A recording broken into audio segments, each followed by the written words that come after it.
This is TWiT. So I don't know what to make of this story, but I thought I'd ask you guys. You're very smart. It hasn't gotten a lot of attention, but I feel like it could be a really important story.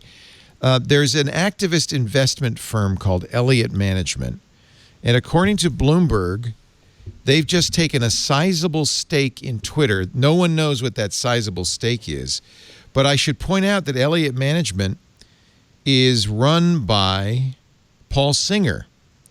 He is a Republican mega donor. He was a never-Trumper at the beginning, but he has since become a Trump fan. Of course, Donald Trump, the president, uses Twitter to great effect. And I have to wonder if this isn't kind of an interesting campaign contribution, because apparently Elliott is demanding that Twitter CEO Jack Dorsey leave and that they get 4 seats on the board. And you have to wonder if it has something to do with Twitter's decision not to take political advertising. Is this going to be a sea change for Twitter? What do you think?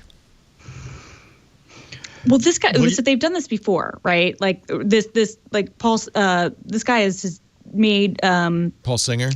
Paul Singer. He's made these attempts before. I know that Samsung. He bought a big share. Yeah, he's a typical activist investor. They come in. Didn't he also do stuff with Yahoo? Was he the Yahoo guy? Maybe. Yeah. I believe so. So it's interesting. Definitely, this is their MO. This is kind of their playbook. Apparently, I think because of how much he's accomplished, he says, I guess he can put in 3 board seats, and which are, I guess, due to be up. He wants to fill the board with 4 slots, but only 3 are going to be open. Right. The big question would that be enough for him to be able to force a CEO change? Something tells me that is going to be much harder, but certainly if he could get the other votes on the board and make an argument that says that the Dorsey has been a poor CEO because of his split duties between Square and Twitter, that is interesting. I think that it would be difficult, just given Twitter's overall performance in the last few years has actually improved. So I think that that's a hard argument to make.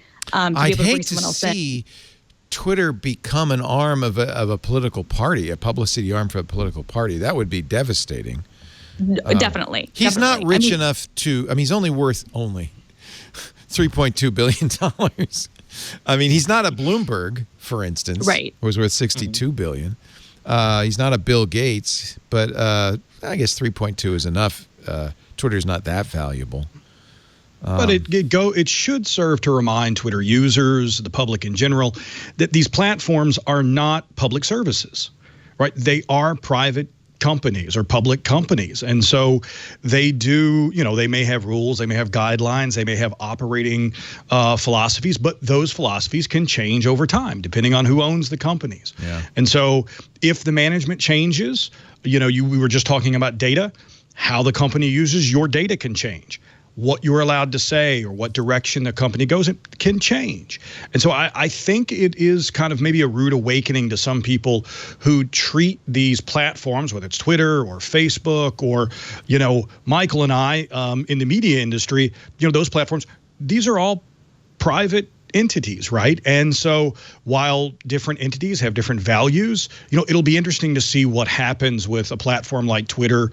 Think about a platform like Reddit as well, right? So people, if the owners, want to take the company in a different direction, they can. There's no law that says they can't. Yeah. They're not a public service. And yet they have so much importance especially Twitter, in the public conversation, Facebook.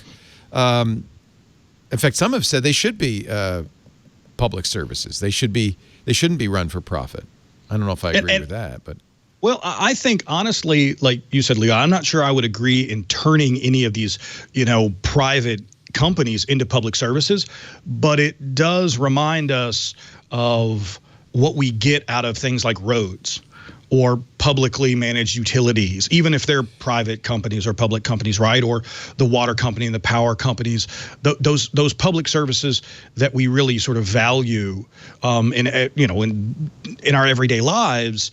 There are now these digital services that used to maybe have been created by the government, but are now private companies. And so, I wouldn't advocate taking away any of these companies and putting them in the public sector, but it does maybe remind us maybe there's a place for a public version of some of these that can't be taken away. We have public television in the United States. I wouldn't want Twitter to become a Fox News any more than I'd want them to become an MSNBC. And actually, so far, they've done a good job because I think everybody hates them. So I was going to say, I feel like they already are those things. It's so polarized. And, I don't know much about this activist investor, to be honest, but I do know a lot about Jack Dorsey, and I feel like he has failed time and time again. I think I saw in the past week that a 17-year-old high schooler was able to create a fake Twitter profile and get it verified. And get a blue check mark. He got a blue check mark. He pretended he was a member of Congress? He was running for Congress. Pretending he was running for office because they will automatically verify. Yep. Right. No, look, there are plenty of things to criticize Twitter on. I think this activist, this is kind of his MO. He tried to do this with AT&T. I think the success here is probably going to be overblown, no matter how much. So nothing to worry about. The company. Yeah. I think it would be hard just because even if he did get all those board seats, which would be difficult if he were to get his people involved, because the other board members have to agree as well. You're supposed to have ultimately a fiduciary, responsibility with the shareholders, and think that there could be, larger revolts if those sorts of changes were happening. I also think, frankly, this doesn't in any way disagree with you and Bill's statements that we need to at least be aware of how these companies are controlled, and that they are businesses at the end of the day, and that it's not kind of a public square.